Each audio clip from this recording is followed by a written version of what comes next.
Okay, so welcome to this workshop on becoming weight inclusive. My name is Marianne Auger. I'm a weight inclusive anti-diet certified personal trainer, and presenting with me, I have Brenna Huntley, who is a human service counselor and anti-diet advocate. And there's also Haley White with a background in criminology and inclusivity. So before we start the presentation, I just want to give a little content warning that we will be talking about obesity, fat phobia, eating disorders, and diets.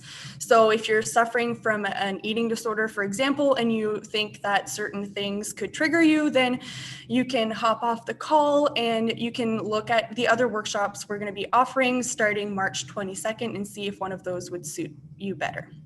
And please keep the discussions respectful and appropriate. And if you have any questions, you can press the Q&A button or you can message Nicole personally.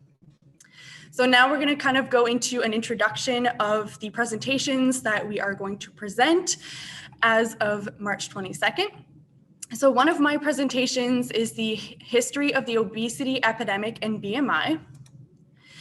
And so the BMI was created by Adolf Quetelet between 1830 and 1850, and it was popularized by 1972 by Ancel Keys. So Adolf Quetelet, originally it was called the Quetelet Index, and he put that Quetelet Index together by using white men as a reference, so Scottish and French men.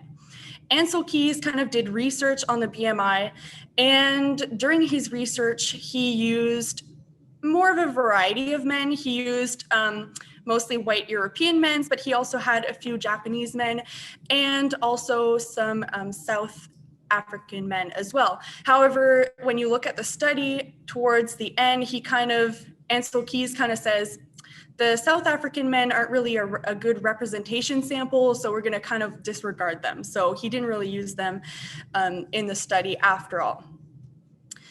In 1985, the National Institutes of Health, so the NIH, reviewed their definition of obesity and associated it with the BMI. So this is important because this is where the BMI and the obesity epidemic kind of collide together. And then a few years after that, at the beginning of the 20th century, insurance companies started saying that being in a bigger body increased your risk of mortality. And they were kind of doing that because if you started saying that fat bodies were unhealthy, they could start charging them more. So they kind of did a study to kind of back themselves up, but that study was done by using self-reporting. So they just asked people what their weight were, and if someone didn't know, they would weigh them, but they were wearing their own clothes. So there was no really like standardized data. It was just kind of all over the place, and they only used men as their representation in that study. So in 1998, the BMI ranges changed overnight for political reasons. So let's say yesterday you were in the normal weight category on the BMI, and today you woke up and you were overweight or obese. And they just did that for political reasons because since they were saying that, you know, being in a bigger body was unhealthy, they knew that people would want to start going into reducing their body weight to get into the normal category. So they would sell more diet products and bariatric surgeries and other things like that. So now let's dive a little bit more into the obesity epidemic. So William Dietz, and seriously, his name is Diet with a Z, which is pretty ironic if you ask me. You may remember this because it wasn't that long ago and it was really popular. So he did a presentation where he showed a map with the states. So a map of the US with the states, and throughout the years, he was showing how much people were gaining weight. So people in the normal weight were like in light blue, and then if there was a little bit more weight, it was darker blue until you get to the red, which is the obese category. So in 1998, suddenly there were 7 states in red. So this became like a huge deal, and everyone shared it, the scientists, it was all over the place. And one thing that William Dietz didn't really talk about is that those 7 states are actually more, they were like poor. And we all know that if you have a lower socioeconomic status, that weight is usually a little higher in some cases. So he didn't really mention that. He also didn't mention that people were starting to diet because, you know, insurance companies were starting to say that if you were in a bigger body, it was unhealthy. So people were dieting, and we all know that 95 to 98% of diets don't work, in the sense that you regain the weight and more after 5 years. So obviously through the years, people were maybe getting bigger because they were dieting and gaining the weight they lost. And also, when you think about it, just 1 pound difference can bring you from the normal weight category to the overweight to the obese, right? So yeah, those maps kind of like blew up, and everyone was talking about them. And then in 2004, a study was made to kind of evaluate the the mortality risk of different things. So like car crashes, plane crashes, etc., as well as the risk of being overweight and obese. And that study concluded that 400,000 Americans die of overweight and obesity every year. And this blew up. Everyone talked about it, all the scientists, it was in newspapers, magazines, it was everywhere. However, they found out like a few months later that there was actually a computational error, and they made a mistake. So when they calculated the data again, they actually found out that there were only 26,000 annual deaths, but no one spoke about that at all. They didn't publicize it because, well, they were making money from the 400,000 deaths. So they just kind of ignored the new data and just kind of kept promoting the wrong data.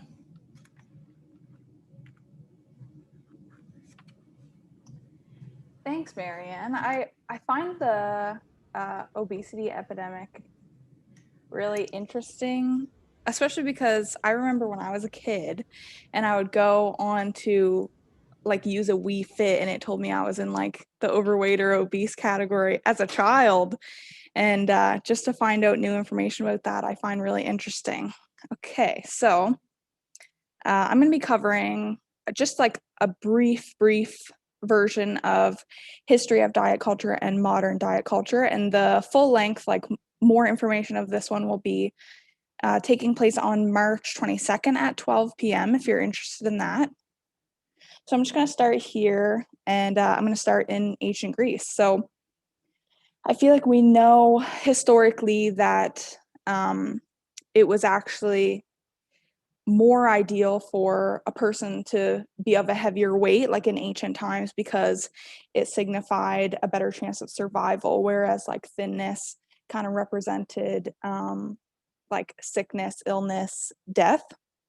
And then so in ancient Greece is kind of where it started to turn around.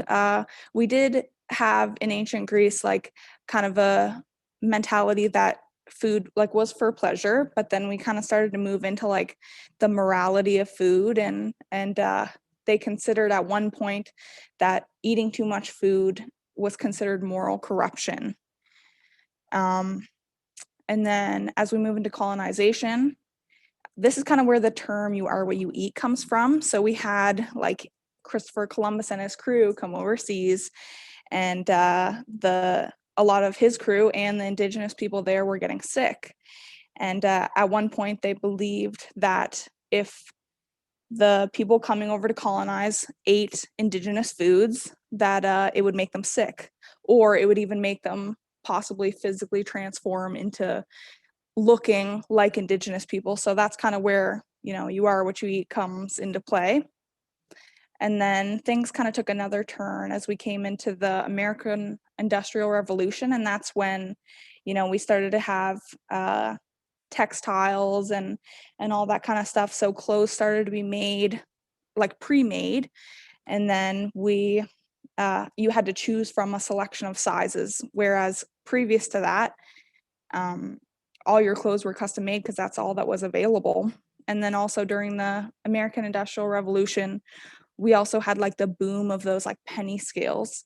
I remember even my pharmacy that I went to in Nova Scotia had one of like the old ones, one of those big scales that you put your coin in and it tells you.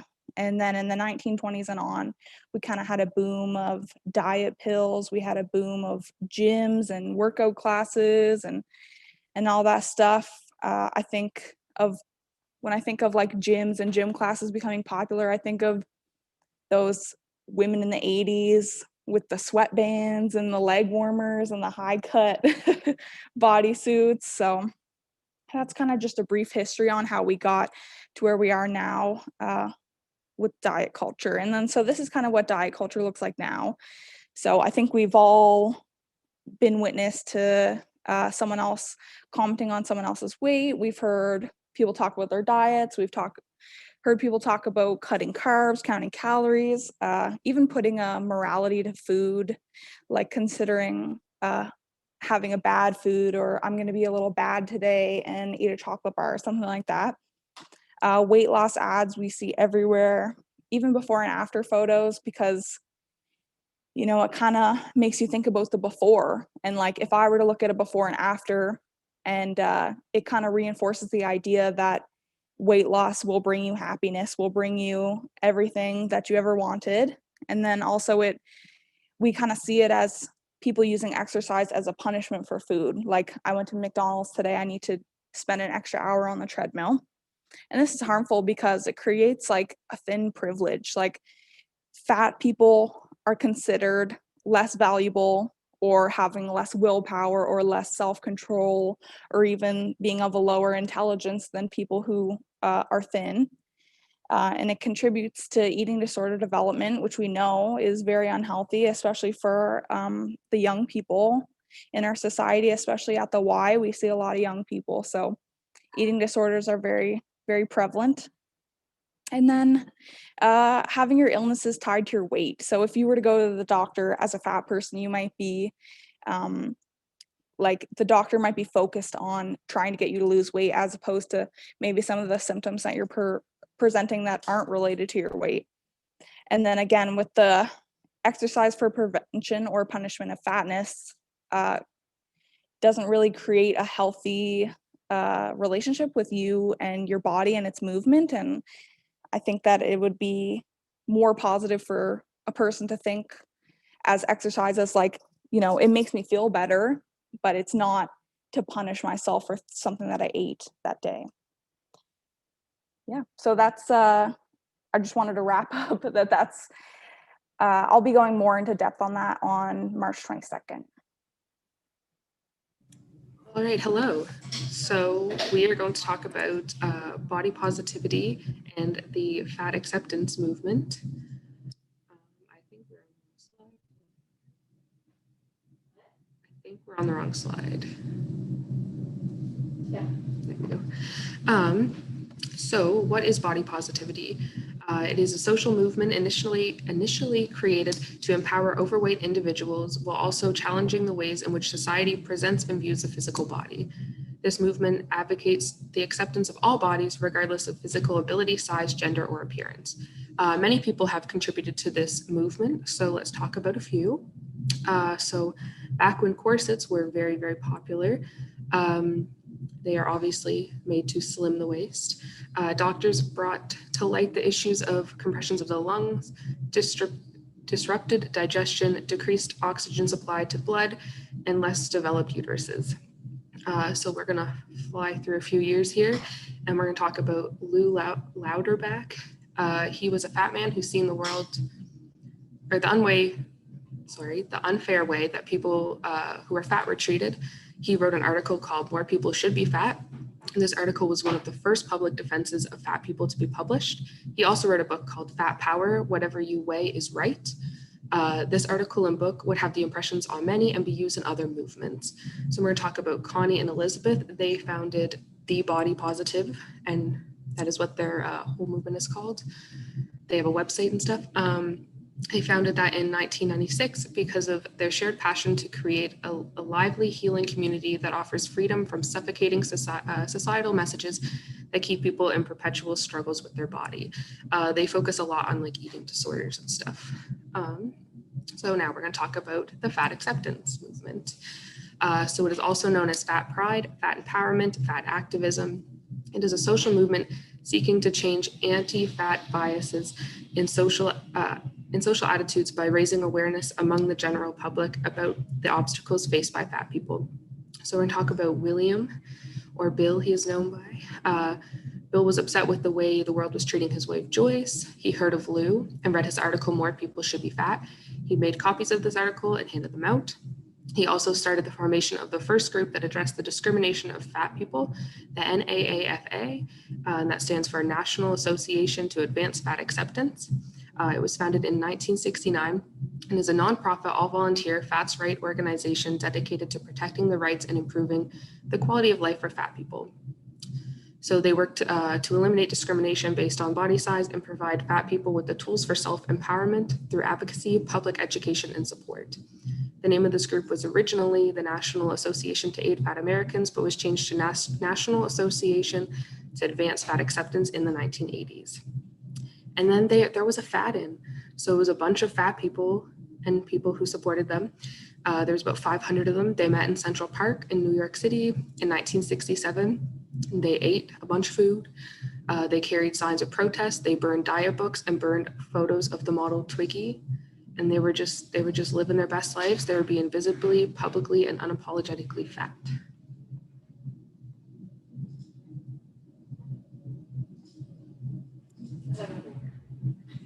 Awesome. So now I'm going to address the health consequences of fat phobia. So earlier, Brenna kind of addressed why modern diet culture was harmful, and diet culture and fat phobia are very interlinked. So I'll start off by saying that fat phobia is a systemic issue that shows up everywhere. And I just want to clarify that fat phobia is not being afraid of fat people like some people think. It's more fat people are being discriminated against and people are afraid of gaining weight. They're afraid of being obese. So that's what fat phobia is. And fat phobia shows up in the medical setting. So like Brenna said earlier, the doctor will focus on the weight instead of any other type of diagnosis. It'll always be like lose weight and then we'll figure out what's wrong instead of just focusing on maybe other symptoms. Also, there is the equipment is not often made for fat people, and if they do have equipment, it's usually stored in the back and then you have to dig for him, and it's just it makes the fat person kind of feel a little uncomfortable. There is also in stores, so it's really hard for fat people to just go to stores and buy clothes. Oftentimes stores will only have sizes up to 2XL, and anything bigger they either won't offer, or sometimes they'll offer online because it's kind of like a message, we don't want fat people in our stores because it's going to kind of tarnish our brand kind of thing. So that's a big issue. And also clothes that are for bigger people are also a lot more expensive than they are for thin people. On planes, fat people have to buy 2 plane tickets, and they usually have to deal with the thin person sitting next to them that is kind of annoyed that they're sitting next to a fat person. And sometimes they can even be kicked off of a plane because of their weight. There's also the issue of furniture. So let's take chairs, for example. Most chairs don't really fit bigger bodies, and they'll also have armrests. And oftentimes you'll go to to work or just in a waiting room in general, and you'll see only chairs that don't fit you, and that can feel very, can bring up feelings of shame. And also if you think about restaurants, for example, usually you'll have a booth, and so the chair and the tables are bolted in, and if you're in a bigger body, you may not be able to fit, but you can't even make yourself fit because the chairs and the tables don't move.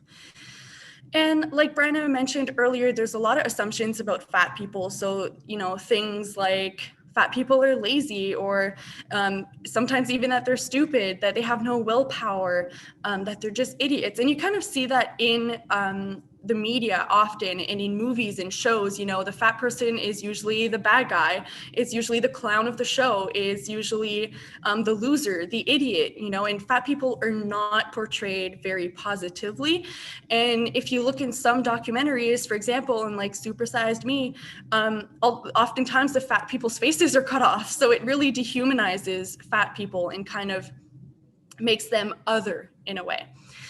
So all of that has huge consequences like diabetes, heart disease, exercise avoidance, early mortality, inflammation, lipids, so like fat and metabolic imbalances. And also there's a lot of mental health consequences. So Brenna mentioned this earlier, eating disorders, disordered eating. There's also body dissatisfaction, lower self-esteem, and an increased chance of depression.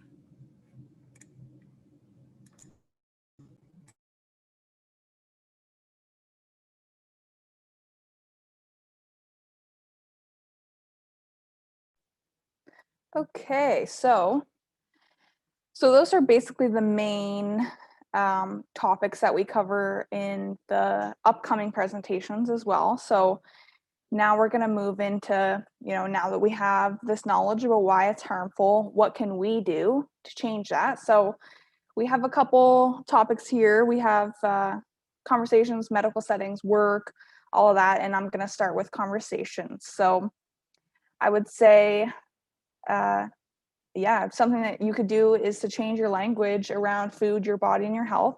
Find people with similar values to yours. Set boundaries around conversations about diets. You know, if you find that it doesn't help you to hear about someone else's diet, you have a right to say no, or you have a right to say, I don't want to talk about this right now. You're fully within your rights to say that. Don't comment on a person's body or food or what they're eating. And be aware of stigmatizing language, such as using the term obesity. And when you insult your body or someone else's body, realize that you're also insulting other bodies as well. Like if you say something negative about yourself and your body, try to be aware of people who might have a body similar to yours and what that says about them. So we're just going to have a little chat about inclusivity in the medical settings. So some ways to be more inclusive would be have furniture that fits all sizes, offer medical equipment and gowns to accommodate people in all body types. Don't do public weigh-in, so have like a scale in the back so not everybody has to see somebody getting weighed.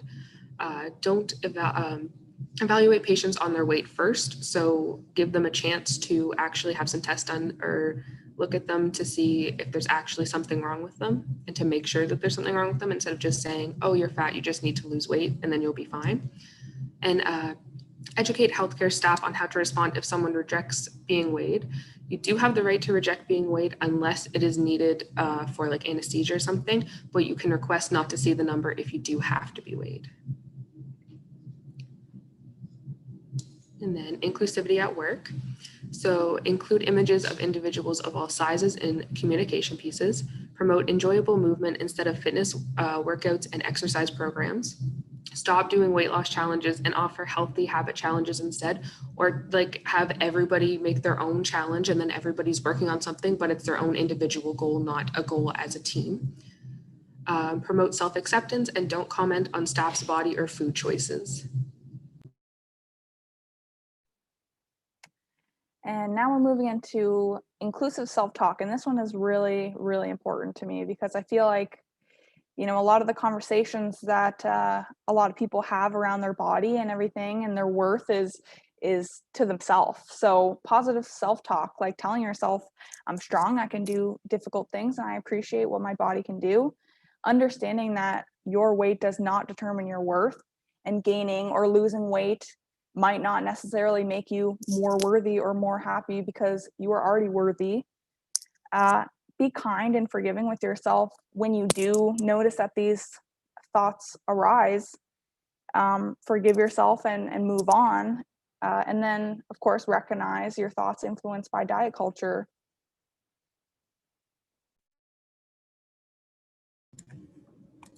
All right, so now I want to talk about inclusivity in the gym. And obviously this speaks a lot to me because I'm a personal trainer.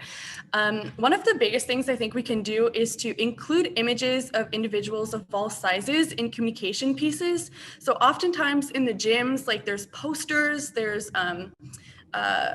signs hanging from the wall or the ceiling, sorry, and sometimes there's even like a wallpaper with bodies on there, and they're usually thin bodies with like ab definition, and there's not much variety in what bodies we show in gyms. There's pretty much never a fat body on any of the signs because because of that, it kind of creates this like feeling of not belonging, and everyone belongs in a gym. So I think we should have a diversity of bodies and people on signs to create more an inclusive space. It's also important to eliminate diet talk and fat phobic language. So I think like things like fat burning, sculpting, shredding, I'm gonna burn off the chocolate I ate yesterday type thing. Those are very harmful and to thin and fat people and people of all bodies. And it really kind of reinforces like feelings of shame, and we internalize that fat phobia, whether we are aware of it or not. And I think one of the biggest things we can do, especially as fitness professionals, is to lead by example. So share alternatives. So for example, if someone says like, oh yeah, I'm just at the gym today because I ate pizza and I'm trying to burn the calories, you don't have to shame them for saying that. You can just go like, yeah, exercise is great and allows us to feel good and give us more energy. And, you know, it kind of shifts the thought and the conversation a little bit without shaming the person, and can maybe plant a little seed. Another thing would be to not offer weight loss challenges. And I know that may shock some people. And basically anything that involves weight loss or weight loss challenges is actually fat phobic, because you're saying that you're trying to not become fat by losing weight, or you're trying to not be fat anymore, which is inherently fat phobic because you are trying to not be fat. So we also know that, like I said earlier, 95% of diets don't work. So trying to lose weight intentionally doesn't seem to work for almost everyone. So instead of promoting weight loss, we could promote healthy habits. So the studies that kind of demonstrate that weight loss could offer health benefits, they're not sure if it's the health benefit or the weight loss that, you know, offers those benefits. But we do know from other research that you can increase your health and decrease your risk of mortality regardless of your BMI or weight if you implement healthy habits. So the best thing to do, which would not be stigmatizing, would be to implement healthy habits challenges instead of weight loss challenges. Things like, you know, trying to get strong or eat more veggies and stuff like that. Another thing would be to offer weight inclusive training for trainers. So trainers usually have what we call a weight normative kind of training. So that means that it's all focused on personal responsibility, in the sense that, you know, you have to encourage people to eat healthy, they have to exercise, they have to take control of their health, they have to do this, and especially they have to lose weight, or if they're already thin, they have to maintain this weight. And weight is like the biggest factor, whereas weight inclusive is all about being non-stigmatizing. It's helping people work with their bodies instead of against their bodies. And it's about implementing healthy habits out of self-care and not out of shame. But it's also realizing that health is not a value for everyone, and health is not an obligation. It's not a moral obligation.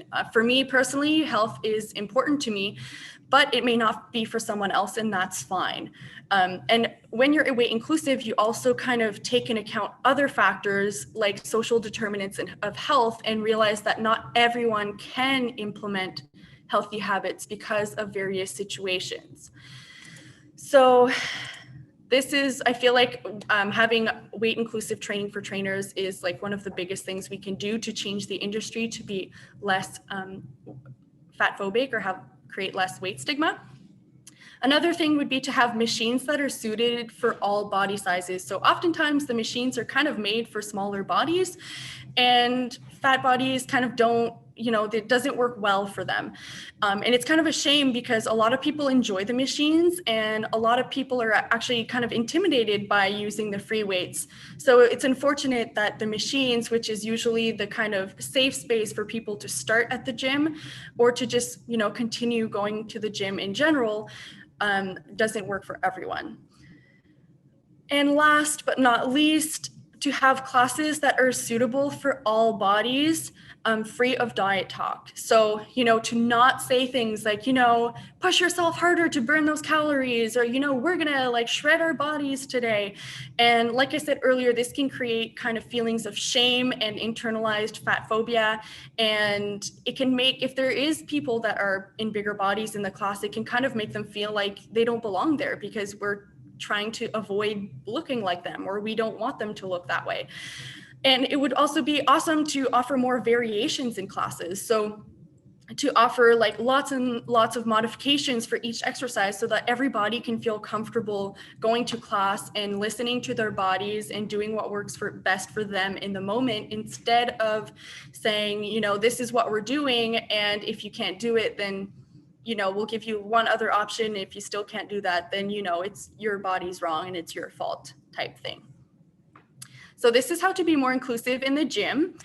And now we kind of wanted to give you some reflection questions that you can answer in the chat. We would actually love to see your answers for this, but if you want to kind of work on this on your personal time and use them kind of as journaling prompts, then you can do that. So the first question is, how does someone being fat affect you in any way? Like, is someone being fat, does it impact your life? Then what words do you use to educate people on weight? Or on health, sorry. Do you use weight, for example? And what are other ways that you can be more inclusive? Awesome. So thank you to everyone who sent messages in the chat. And I wanted to wrap up by saying that, fat phobia is something that affects us as a society, but we also internalize a lot of it. And I would encourage you to think about what we said today and see if you can, and how you think about yourself and your habits and all that stuff, and see if you may have internalized some fat phobia and some shame around how you eat or how you do certain things. And I'll kind of leave you with that to reflect on. And I can also send you the questions again later, since once we finish the call, the questions will be gone. So if you want to have the questions with you, I can send them to you. Thank you so much for listening with us, and we appreciate your support so much. Thank you.